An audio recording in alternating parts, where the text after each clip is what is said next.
قربانی سے متعلق کچھ مسائل سن لیں. پہلی بات، بھینس کی قربانی واجب ہے، اس پر میں بیان میں آج ڈیٹیل میں بتا چکا ہوں، ٹھیک ہے نا. نمبر 2، گھر کے سربراہ کی طرف سے ہے، سب کی طرف سے ہوگی یا نہیں ہوگی، یہ مسئلہ بھی مدلل بیان کر چکا ہوں. تیسری بات، بھینس کی قربانی بھی آج کل ایک اختلافی مسئلہ ہے. بھینس کی قربانی پر اجماع رہا ہے، اب اختلاف ہو گیا اس میں. پہلے اہل حدیث حضرات بھی اس کو جائز ہی سمجھتے تھے، بلکہ ہم بچپن میں اہل حدیث حضرات سے پوچھتے تھے کہ اگر ہر مسئلہ قرآن و حدیث میں ہونا ضروری ہے تو بھینس کی قربانی کو تم کیوں جائز کہتے ہو؟ بھینس کا تو ذکر ہی نہیں ملتا. تو یہ تو ہم ان کو حجت تمام کرنے کے لیے کہتے تھے کہ ہر مسئلے کا آپ کہتے ہو نا قرآن حدیث میں صراحتاً ذکر ہونا چاہیے. بھائی صراحتاً ہر مسئلے کا ذکر نہیں ہوتا. تو پھر ہم ان سے پوچھتے تھے بچپن میں کہ پھر آپ بھینس کی قربانی کو جائز کیوں کہتے ہو؟ تو وہ نہیں جواب ہوا. اب کیا ہے کہ اب ہم دیکھ رہے ہیں ایسے اہل حدیث ہیں جو کہہ رہے ہیں بھینس کی قربانی جائز نہیں ہے. تو یہ مسئلہ بعد میں چینج ہوا ہے. تو خوب سمجھ لیں، بھینس کی قربانی کو ہم جائز کیوں قرار دیتے ہیں؟ اس کی وجہ یہ نہیں ہے کہ ہم بھینس کو گائے پر قیاس کرتے ہیں. قربانی کے مسائل توقیفی ہیں، ان میں کسی جانور کو کسی پہ قیاس نہیں کیا جا سکتا. اگر قیاس کو ہم جائز سمجھتے تو ہم ہرن کی قربانی کو بکرے پہ قیاس کر کے جائز کہتے، سمجھتے ہو؟ اور ہم نیل گائے کی قربانی کو اس گائے پر قیاس کرتے کہ دونوں کے گائے بھی کہتے ہیں اور سائز بھی تقریباً ایک جیسا ہوتا ہے، بس ایک میں پھرتیلی زیادہ ہے اور اس میں پھرتیلی کم ہے. تو قیاس تو جب ہوتا ہے، یہ قیاس تھوڑی کیا ہے، یہاں قیاس جائز نہیں ہے، کیونکہ یہ 4 جانور ہیں جن کے اللہ نے ہمیں قربانی کا حکم دیا اور وہ توقیفی ہیں، ان پہ قیاس نہیں ہو سکتا. تو سوال پیدا ہوتا ہے پھر ان 4 میں بھینس تو نہیں ہے. تو اس کا جواب یہ ہے کہ بھینس کو گائے پر قیاس نہیں کیا ہے، گائے کے ساتھ لاحق کیا ہے. لحاق ایک الگ چیز ہے، قیاس ایک الگ چیز ہے. یہ 4 جانور جو جائز ہیں نا، یہ کیوں؟ اصل میں 4 چوپائے ہیں جو اہلی ہیں، پالتو ہیں، اور ان میں خاص قسم کے مفاد ہیں. تو اس معنی میں بھینس اور گائے ایک ہی چیز ہیں، اس کے بھی وہی مقاصد ہیں جو گائے کے مقاصد ہوتے ہیں، اور وہ بھی گھریلو ہے، وحشی جانور نہیں ہے. تو قربانی کے جانوروں کی جو جواز ہے نا، اس کا تعلق گھریلو چوپائے ہونے اور گھریلو چوپائے نہ ہونے سے. اب ہمارے جو اہل حدیث بھائی ہیں وہ کیا کرتے ہیں، ہمیں میڈیکل سائنس کے ثبوت اور عرف پیش کرنا شروع کر دیتے ہیں کہ بھائی دیکھو گائے میں اور بھینس کے ایٹیٹیوڈ میں بڑا فرق ہے. گائے پھرتیلی ہوتی ہے، بھینس سست ہوتی ہے. گائے کے لیے الگ قسم کا موسم چاہیے، بھینس کو الگ قسم کا موسم چاہیے. دونوں کے دودھ کے ٹیسٹ میں فرق ہوتا ہے. اس کا جواب یہ ہے کہ یہ وہ فرق ہے ہی نہیں جو شریعت میں معتبر ہو. یہ وہ فرق نہیں ہے جو شریعت میں معتبر ہو. شریعت میں معتبر فرق جو ہے نا قربانی میں، وہ چوپایا ہونا یا نہ ہونا اور اہلی ہونا یا نہ ہونا. اہلی کا مطلب پالتو. اسی وجہ سے نیل گائے جو ہے نا اس کی کیوں جائز نہیں ہے؟ وہ گائے جیسی تو بہت سی چیزوں میں ہے، لیکن وہ وحشی جانور ہے، پالتو نہیں ہے. ہرن کی قربانی کیوں جائز نہیں ہے؟ اس لیے کہ وہ پالتو جانوروں میں نہیں ہے، وہ جنگلی جانوروں میں آتا ہے. یہی وجہ ہے کہ یاک کی جو قربانی، یاک کہتے ہیں پتہ نہیں کیا کہتے ہیں اس کو، یاک کی قربانی میں بھی علماء یہی بیان کرتے چلے آئے ہیں کہ اگر پالتو ہے، پل جاتا ہے گھروں میں، پلنے والا جانور ہے تو پھر جائز ہے، اگر جنگلی ہے تو جائز نہیں ہے. تو گائے اور بھینس کے جو مفاد ہے نا وہ بالکل سیم ہے. اس کو بھی گھر میں باندھ کے کھلایا جاتا ہے، بھینس کو بھی گھر میں باندھ کے کھلایا جاتا ہے، اور اس سے بھی دودھ حاصل کرنے کے لیے پالا جاتا ہے، اس کو بھی دودھ حاصل کرنے کے لیے پالا جاتا ہے. وہ بھی جگالی کرتی ہے. تو ہم نے ایسا نہیں کیا کہ بھینس کو گائے پر قیاس کی ہے. ہم نے کہا گائے کا جب شریعت نے اجازت دی ہے تو بھینس اس اجازت میں خود بخود داخل ہے. اس کی ایک مثال دیتا ہوں. قرآن کہتا ہے ماں باپ کو اف مت کرو، ہے نا. اب کوئی کہ گالیاں دینا جائز ہے، اور گالیوں کو میں قیاس کر رہا ہوں اف پر. گالیاں دینا بھی حرام ہے، گالیوں کو میں قیاس کر رہا ہوں اف پر، کہ جب اف کہنا حرام ہے تو اس پر قیاس کر کے میں نے کہا کہ گالیاں دینا بھی کیا ہے، حرام ہے. ہم کہیں گے گالیوں کو اف پر قیاس نہیں کیا جائے گا، گالیاں اف کے حکم میں داخل ہیں، کیونکہ اف سے لفظ اف مراد نہیں ہے.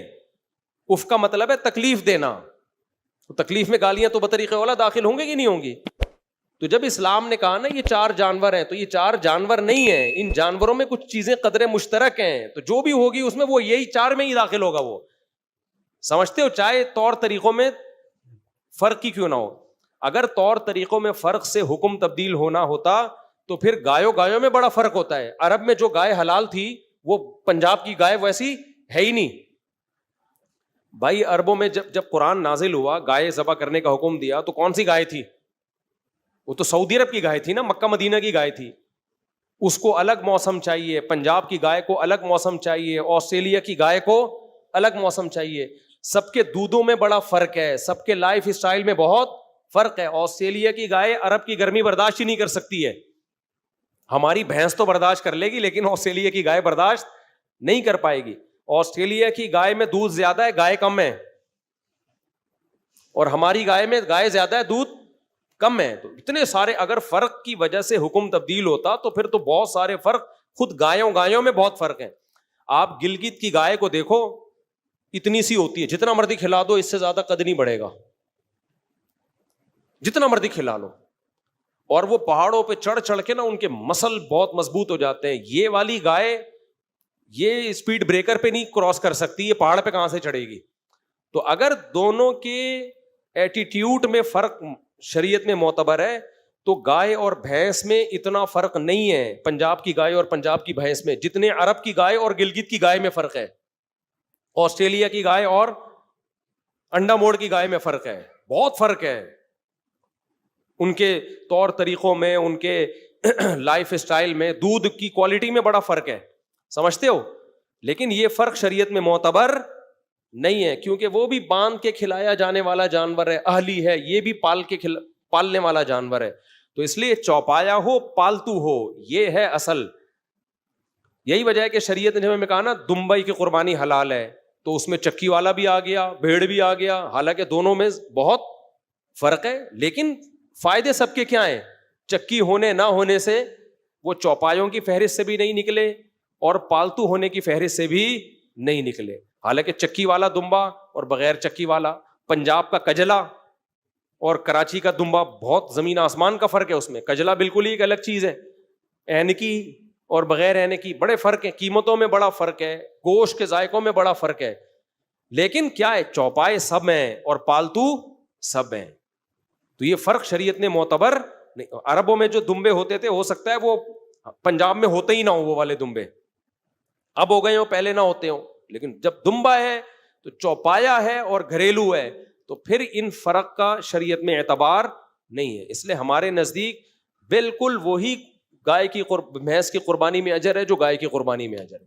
سمجھتے ہو؟ بیل کاٹو بھینس کاٹو کوئی فرق نہیں ہے، بلکہ بھینسا اس لحاظ سے زیادہ بہتر ہے کہ ماہرین جو حکیم ہیں، جو غذاؤں کے ماہر ہوتے ہیں، وہ حکیم کہتے ہیں کہ بھینس کے گوشت میں فائدے گائے کے گوشت سے زیادہ ہیں، اس میں فیٹ بھی کم ہوتا ہے، اور اکنومیکلی بھی آپ کو وہ اس لیے سستا پڑتا ہے کہ اس میں گوشت نکلتا بہت ہے.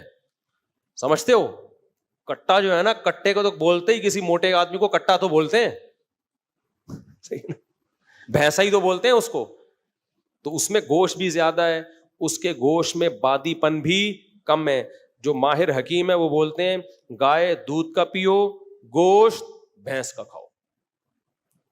اب اگر کہیں بھینس کے گوشت صحیح نہیں ہے تو وہ بڈی بھینسیں جو ایکسپائر ہو چکی ہوتی ہیں ان کو ذبح کر رہے ہوتے ہیں. لیکن اگر کٹے کو آپ ذبح کرو نا تو کٹے کا گوشت مطلب بولے کٹا ہی ہوتا ہے بھائی. البتہ ہمارے ہاں کٹا اس لیے قربان نہیں کیا جاتا بھینسا کہ وہ ہوتا کم بخت اتنا طاقتور ہے اور اتنے مسلز ہوتے ہیں اس میں گوشت سے بھرے ہوئے کہ قصائی گرانے کے چکر میں 2-4 قصائی خود گر جاتے ہیں. یعنی قصائی اس کٹے کو گرائے اس سے پہلے کٹے کا خطرہ ہوتا ہے کہ اس کی گردن اتنی، ہمارے ایک دوست لے کر آ گئے تھے 2 سال پہلے، وہ گردن ہی کنٹرول میں نہیں آ رہی کسی کی، اتنی بڑی گردن ہے اس کی، وہ ہلی وہ جگہ سے ہی نہیں کوئی ہلا پا رہا. تو اس لیے بھی لوگ ڈرتے ہیں. تو اس صورت میں شریعت کا مسئلہ یہ ہے کہ اگر جانور گرانا آپ کے لیے بہت مشکل ہو رہا ہے اور اس میں ڈر ہے کہ لوگوں کو نقصان نہ پہنچائے. آپ دیکھو نا ویڈیوز آ رہی ہوتی ہیں، گائے یہاں سے بھاگی تگڑ 5-6 بچوں کو پیلتی ہوئی نکل گئی، بیل بھاگا بے قابو ہو گیا. قربانی میں ایسا ہوتا ہے. ہمارے ایک دوست نے بتایا کہ ہم ایک بیل لے کر آئے، اتنا تگڑا بیل تھا وہ کسی کو قریب نہیں آنے دے رہا تھا، بس جو قریب آیا اٹھا کے کک مارتا تھا نا. تو کہہ رہے ہیں بڑا ایکسپرٹ کسائی لے کر آئے, کسائی شو بھی بہت مارتے ہیں آج کل نا. تو کہہ رہے ہیں ہم نے ان کو بولا کہ بھائی یہ بہت خطرناک بیل ہے, اس کو ذرا احتیاط. اس نے کہا ابے جا, ہم بڑے بڑے بیلوں کو ہم نے گرایا, یہ کس کھیت کی مولی ہے. تو وہ مجھے کہنے لگے میں نے اس کو بہت سمجھایا یار تھوڑا احتیاط سے قریب. اس نے کہا ابے جا. کہہ رہے ہیں یہ بات ہو رہی ہے, میں نے دیکھا کسائی نظر نہیں آ رہا, بیل کے قریب گیا نا رسا وسا کھولنے ذبح کرنے کے لیے. کہہ رہے ہیں میں نے کہا پتہ نہیں, دیکھا وہ ادھر پڑا ہوا ہے. کہہ رہے ہیں باتوں باتوں میں بیل نے گھما کے جو فلائنگ کک ماری ہے نا, پتہ ہی, اور کک مار کے بیل ایسے کھڑا ہوا ہے جیسے کچھ ہوا ہی نہیں. اس کا روز کا کام ہے, ڈیلی کا کام ہے. کہہ رہے ہیں میں دیکھ رہا ہوں وہ قصائی وہاں پڑا ہوا ہے. تو فنڈر گیری اچھی نہیں ہوتی. تو ایسا کوئی ڈینجرس قسم کا خطرناک قسم کا بیل ہو تو پہلا کام یہ کر سکتے ہیں, بجائے تماشا محلے میں بنانے کے نا, وہ بھاگ رہا ہے, رسے توڑ رہا ہے, 5-6 بندوں کو اٹھا کے پٹک رہا ہے, تو ایسے موقع پہ بہتر یہ ہے کہ 2 دھاری چھری لے کے نا اس کی گردن پہ کھڑے کھڑے ہی اس کو مار دیں گردن. سمجھتے ہو 2 دھاری چھری کیا ہوتی ہے, آرام سے گھس جاتی ہے وہ. تو اس کو آپ کھڑے کھڑے ہی باندھ کے نا اس کو اس کی گردن پہ چھری گھسا دیں. اس سے جب بلیڈنگ ہوگی بہت زیادہ تو نیچے گرے گا, پھر پراپر ذبح کر دیں اس کو. یہ سب سے بہتر طریقہ ہے. لوگ شوٹ کرتے ہیں گولی سے شوٹ کرنے کے بجائے اس طرح سے کریں, کیونکہ اس میں بلیڈنگ زیادہ ہے. جانور حلال کرنے کا ایک بڑا مقصد ہے اس کا خون جسم سے باہر نکل جائے, تو گولی میں وہ کام پراپر وے میں ہوتا نہیں اور تکلیف بھی زیادہ ہوتی ہے جانور کو. دوسرا آپشن پھر یہ ہے کہ اگر وہ قابو میں نہیں آ رہا ہے آپ کے, بھاگ رہا ہے ادھر ادھر, اور تو پھر شوٹ بھی کیا جا سکتا ہے اس کو. تو اس کو گولی سے شوٹ کریں, لیکن وہ گولی کا شوٹ سے اگر مر گیا تو حلال نہیں ہوگا. جب گر جائے پھر جا کے اس کو ذبح کر دیں. البتہ گولی اگر دھاری دار ہے, دھاری کا مطلب بلیڈ ہے اس کے آگے, تو پھر بسم اللہ اللہ اوپر پڑھ کے اگر آپ نے گولی چلائی اور وہ دھار لگ گئی اس کے اندر, تو بھی گرے گا تو آپ پر ذبح کرنا واجب ہے. لیکن آپ کے پہنچنے سے پہلے اگر مر گیا تو پھر حلال ہے وہ. سمجھتے ہو, تیر کا شکار ہو گیا یا گولی کا ہو گیا, تو گولی اگر نوک والی دھار والی ہے, کلاشن کوف کی یا ٹی ٹی کی گولی نوک والی نہیں ہوتی, آگے سے نوک تو ہوتی ہے مگر دھار نہیں ہوتی اس کی, بالکل ایسے سوئی ہو نا, بالکل گھب جائے اس طرح سے, تو پھر حلال ہوگا, ورنہ حلال نہیں ہوگا. تو جانور اگر قابو میں نہیں آ رہا ہے تو پھر اس کو قابو میں لانے کے لیے یہ ہیلا اور طریقہ اختیار کیا جا سکتا ہے. لوگ کہتے ہیں ظلم ہوگا جانور کے اوپر. او بھائی, وہ جو ظلم کر رہا ہے آپ کے اوپر, آپ اس کو قربان کرنے کے لیے لائے تھے اور اس نے گلی محلے کے 5-6 بچے قربان کر دیے. یہ کون سا کوئی ٹانگ لے کے بیٹھا ہوا ہے, کوئی گھٹنا لے کے بیٹھا ہوا ہے. بقرعید میں یہی رپورٹیں آ رہی ہوتی ہیں, پھر یوٹیوب پہ اتنی ویڈیوز آئی ہوئی ہوتی ہیں. وہ ایک تو میں نے دیکھی, اونٹ کو ذبح کرنے جا رہے ہیں, اونٹ نے یہاں سے اٹھایا اس کو, ادھر سے اٹھا کے نا لٹکا کے ادھر لے جا کے رکھ دیا. بڑا تمیز کا اونٹ تھا وہ. میں نے کہ اس اونٹ کو سلام ہے, کچھ بھی نہیں کیا, یوں اٹھایا اس کی اوقات دکھانے کے لیے نا, کہ 2 ٹکے کے آدمی نہیں ہے, تو میرے کو حلال کرنے آیا. یوں اٹھا کے بندہ یہاں رکھ دیا. اب وہ اگر سر سے ہی پکڑ لیتا تو رکھ تو دیتا, رکھ تو پھر بھی دینا تھا, کھانا اونٹ گوشت تھوڑی کھاتا ہے, رکھ دینا تھا. مگر وہ بیچارہ پھر کہیں رکھنے کے قابل رہتا نہیں, اس کو صرف قبر میں ہی رکھا جاتا. وہ تو شکر ہے یہاں سے اٹھایا. تو اتنا یہ اس ٹائپ کی چیزیں ہو رہی ہیں, تو ایسے موقع پہ شریعت کی سہولت سے فائدہ اٹھانا چاہیے. تو ایسا کوئی تگڑا جانور ہے قابو میں نہیں آ رہا تو تماشے نہ بناؤ بھائی. گلی محلے میں لوگوں کی چیزیں ٹوٹ رہی ہیں, پھوٹ رہی ہیں, مر رہے ہیں لوگ, تو پھر تماشا بنتا ہے, دیکھو یہ مسلمان لوگ کیا کر رہے ہیں. تو ایسے موقع پہ اس کا فائدہ اٹھایا جائے کہ شریعت کی گنجائش سے. ایک بات تو یہ ہو گئی. دوسری بات, دیکھو نبی صلی اللہ علیہ وسلم نے فرمایا, میرے اس جو قربانی کے مسائل میں بتا رہا ہوں اس کو زیادہ سے زیادہ وائرل کریں اس کلپ کو, یہ بہت اہم مسائل ہیں کیونکہ لوگ ان میں کوتاہیاں کرتے ہیں. دوسرا مسئلہ, یہ جو میرا چینل ہے اسپیچز, اس پہ بھی تھوڑی دیر میں اپلوڈ ہو جائے گا, یہ ابھی تھوڑی دیر میں ہی ہو جائے گا اپلوڈ, تو آدھے گھنٹے بعد انشاءاللہ جیسے ہی ختم ہوگا اپلوڈ ہو جائے گا یہ. تو آپ لوگ اس کو پھیلائیں زیادہ سے زیادہ, کیونکہ یہ دوسرا مسئلہ پہلے سے بھی زیادہ اہم ہے. وہ مسئلہ یہ ہے, نبی صلی اللہ علیہ وسلم کی صحیح حدیث ہے کہ جس نے راستے سے تکلیف دہ چیز نہیں ہٹائی, آپ جا رہے تھے کوئی گندگی پڑی ہوئی تھی, آپ نے نہیں ہٹائی, نبی نے فرمایا یہ ایمان کا سب سے آخری درجہ ہے. اگر یہ بھی نہیں کیا نا تو حدیث کا مفہوم کیا ہوا کہ آپ ایمان کے آخری درجے پہ بھی نہیں. کوئی کانٹا پڑا ہوا ہے, کوئی گٹر کا ڈھکن کھلا ہوا ہے, آپ رکھ نہیں رہے, کوئی گندگی پڑی ہوئی ہے, گوبر شوبر پڑا ہوا ہے, آپ ہٹا سکتے ہو لیکن آپ نہیں لوگوں کے پاؤں آتے رہے اس کے اندر, بدبو آتی رہے, اتنا بھی اگر آپ نے نہیں کیا تو حدیث کے مطابق ایمان کا آخری درجہ یعنی انسانیت کی انتہا ہے، پھر یہ آخری درجے میں بھی نہیں ہو. سوچو جو تکلیف دہ چیز نہیں ہٹاتا وہ مسلمان نہیں ہے، تو وہ کیسے ہو سکتا ہے جو تکلیف دہ چیز پھینکے، جو تکلیف دہ چیز پھینکے گلی محلے میں، اور ایسا پھینکے کہ صرف ایک آدمی کو تکلیف نہیں ہو رہی، پورا محلے کو تکلیف ہو رہی ہے. قربانی کے اگلے دن اور دوسرے تیسرے دن آپ حال دیکھا کرو کراچی کا کیا بن جاتا ہے. پہلے گندگی کم ہے، اتنی بدبو، کچھ لوگوں کو تو الٹیاں لگ جاتی ہیں، وہ بقرعید کے دنوں میں بھاگ جاتے ہیں شہر چھوڑ کے، وہ کہتے ہیں یار ہم افورڈ نہیں کر سکتے. اتنی غلاظت، اتنی گندگیاں، خون کی بدبو، اوجڑیاں، چھیچڑے.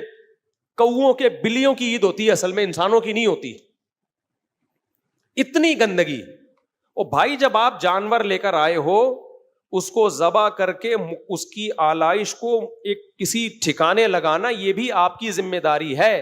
گورنمنٹ کی ہے لیکن گورنمنٹ پوری کرے نہ کرے وہ اس کا ہیڈ ایک ہے، آپ کی بھی ذمہ داری ہے یہ. آپ خود نہیں کر سکتے، کسی کو پیسے دے کے یہ کام کروائیں. آپ کہہ سکتے ہو پیسے کہاں سے لائیں، تو جانور کہاں سے لے آئے؟ وہ کیا کسی نے زکات میں دیا ہے آپ کو؟ قربانی غریبوں پہ لازم نہیں ہے، مالداروں پہ لازم ہے. تو جس کمبخت مالدار کے پاس گلی کو صاف کرانے کے پیسے نہیں ہے نا، وہ کمبخت مالدار کے پاس قربانی کے پیسے کہاں سے آ گئے؟ نہیں آئی میرا خیال ہے بات. اگر آپ کے پاس گلی کو صاف کرانے کے، اپنے گھر کا باہر جہاں جہاں جانور نے گوبر کیا ہے، جہاں جہاں اس کی آلائشیں، خون وون پڑا ہوا ہے، یہ جو خون گرتا ہے نا 2-3 دن کے بعد سڑتا بھی ہے، اس میں بدبو آتی ہے بہت خطرناک قسم کی. اگر آپ کے پاس پیسے نہیں ہیں اس کو صاف کرانے کے، خود کرو یا کسی سے کرواؤ، نہیں ہے تو آپ قربانی مت کرو. سمجھتے ہو؟ دیکھو میں پچھلے سال اونٹ لے کر، میں شو مارنے کے لیے یہ باتیں نہیں کر رہا، موٹیویشن کے لیے کہہ رہا ہوں. میں اونٹ لے کر آیا تھا پچھلے سال، گلی میں ہم نے نہر کیا اس کو.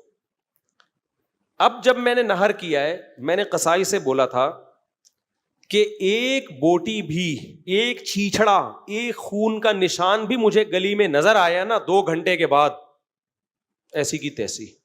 یہ اونٹ کی جگہ کھونٹے پہ کون بندھا ہوا ہوگا؟ آپ بندھے ہوئے ہوگے. آپ پیسے زیادہ لے لو لیکن صفائی پوری ہو، اور پیسے پورے نہ پکڑائیں. قصائی یہ کام نہیں کرتا تو کوئی جمعدار سے کام لیں. آپ گلی محلے میں ہوتے ہیں سویپر گھوم رہے ہوتے ہیں.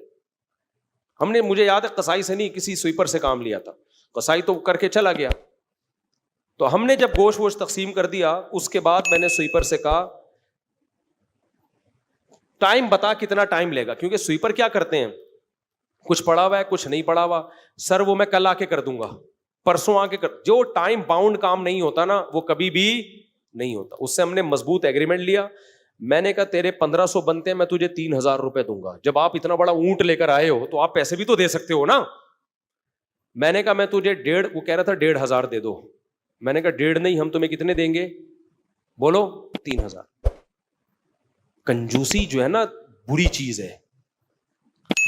وہ کام بھی تو آپ اس سے دبا کے لے رہے ہو نا. وہ کہہ رہا ہے 1500، میں نے کہا میں 3000 دوں گا. لوگ کیا کہہ رہے تھے، 1.5 نہیں، میں تجھے 750 دوں گا، میں تجھے 750 دوں گا. چل 850 نہیں، 5 روپے اور بڑھا لے، پھر کام بھی ایسا ہی ہوگا. میں نے اس کو اتنا خوش ہو گیا نا، 1.5 کے بجائے جب 3 سنے گا تو خوش نہیں ہوگا. میں نے کہا 1.5 کے بجائے تو 3 لے لے، لیکن 1 گھنٹے بعد ایک چھیچڑا نظر آیا نا، چھیچڑا اچھا نہیں ہوگا، بتا رہا ہوں میں. ایک چھیچڑا، کوئی خون کچھ بھی نہیں ہونا چاہیے، ایسے لگے جیسے یہاں قربانی ہوئی نہیں ہے، ایسا ہونا چاہیے ماحول. اور یہ جو اندر ہم نے گوشت بانٹا، میں نے کہا صرف سے پورا دھو کے نا، چمکا کے، ایسا کہ لگے ہی نہیں. تو کیا نا اس نے. جب آپ 1.5 کے کتنے دے رہے ہو، 3000 دے رہے ہو، تو وہ بلڈ جہاں جہاں نشان تھے اس پہ لا کے اس نے چونا ڈالا ہے. بالکل وہ چونے سے ختم، پتہ ہی نہیں چلا. اور گلی زیادہ صاف ہو گئی تھی، سمجھ رہے ہو. چونا ڈال کے نا بالکل وائٹ وائٹ، بالکل انبوجھا چونا ہوتا ہے، وہ زیادہ فائدہ مند ہے.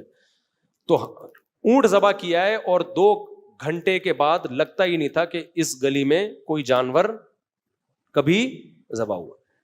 تو بھائی اگر آپ یہ کر سکتے ہو تو اونٹ لے کر آؤ، گائے لے کر آؤ. نہیں کر سکتے تو آپ قربانی نہ کریں، کیونکہ ایسی صورت میں ثواب کے بجائے گناہ زیادہ ہو. اسلام کو بھی بدنام کرو گے.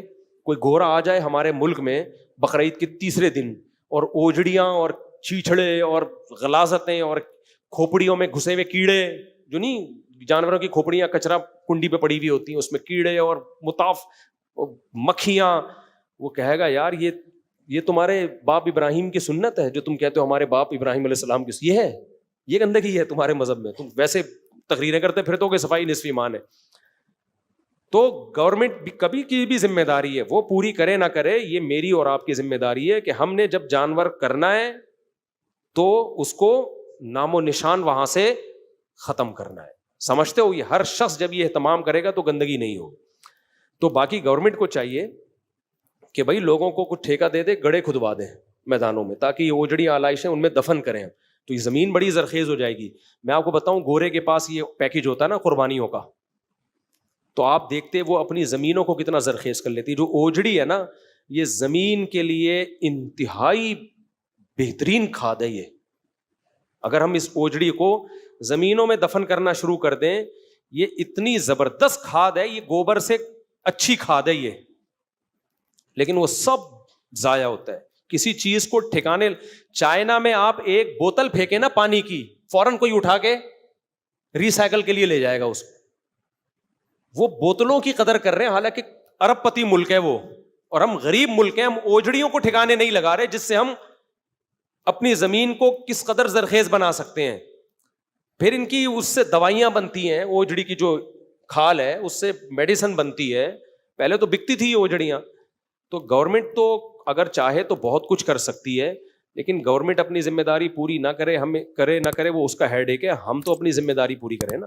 تو اس لیے ان آلائشوں کو ٹھکانے لگانا کس کی ذمہ داری ہے؟ ہماری. اگر نہیں لگایا, قربانی کا اجر ضائع ہو سکتا ہے. گندگی جو نبی نے کچا پیاز کھا کے مسجد میں آنے سے منع کیا ہے, تو جس مذہب میں بدبو اتنی بری چیز ہو, کچے پیاز کی بدبو برداشت نہ ہو رہی ہو, وہ قربانی کی اوجڑیاں اور سڑے ہوئے جو گوشت کے چھیچڑے پڑے ہوئے ہوتے ہیں وہ برداشت ہو جائے گا؟ تو نبی صلی اللہ علیہ وسلم ہمارے دور میں ہوتے تو کیا کس قدر غضبناک ہوتے. حضرت عائشہ فرماتی ہیں, حدیث کا مفہوم ہے, نبی کو بدبو سے جتنی نفرت تھی شاید کسی اور چیز سے نہیں تھی. آپ کو بہت سخت نفرت تھی بدبو سے. تو اور ہمیں بدبو سے جتنی محبت ہو گئی ہے اتنی کسی چیز سے نہیں. بدبو کا علاج ہم یہ کرتے ہیں, اسپرے کر دیتے ہیں. جب دیکھتے ہیں نا لوگ بلڈ کی اسمیل بہت آ رہی ہے, لا کے اسپرے مارو. ابے اس سے اسمیل ختم تھوڑی ہو رہی ہے, وہ بدبو میں خوشبو مل کے ایک نئی چیز پیدا ہو رہی ہے اس سے. خوشبو کا مطلب تو ہوتا ہے پہلے نہا کے صاف ہو جاؤ پھر خوشبو لگاؤ. پسینے کی بدبو کو چھپانے کے لیے خوشبو لگاؤ گے, وہ بات تھوڑی ہوگی. ایسے تو تھوڑے دنوں میں تم عجیب سی چیز بن جاؤ گے. تو یہ بات سمجھ میں آ رہی ہے. اس کلپ کو زیادہ سے زیادہ پھیلائیں, وائرل کریں, کہ صفائی ستھرائی کا خیال کریں بہت زیادہ.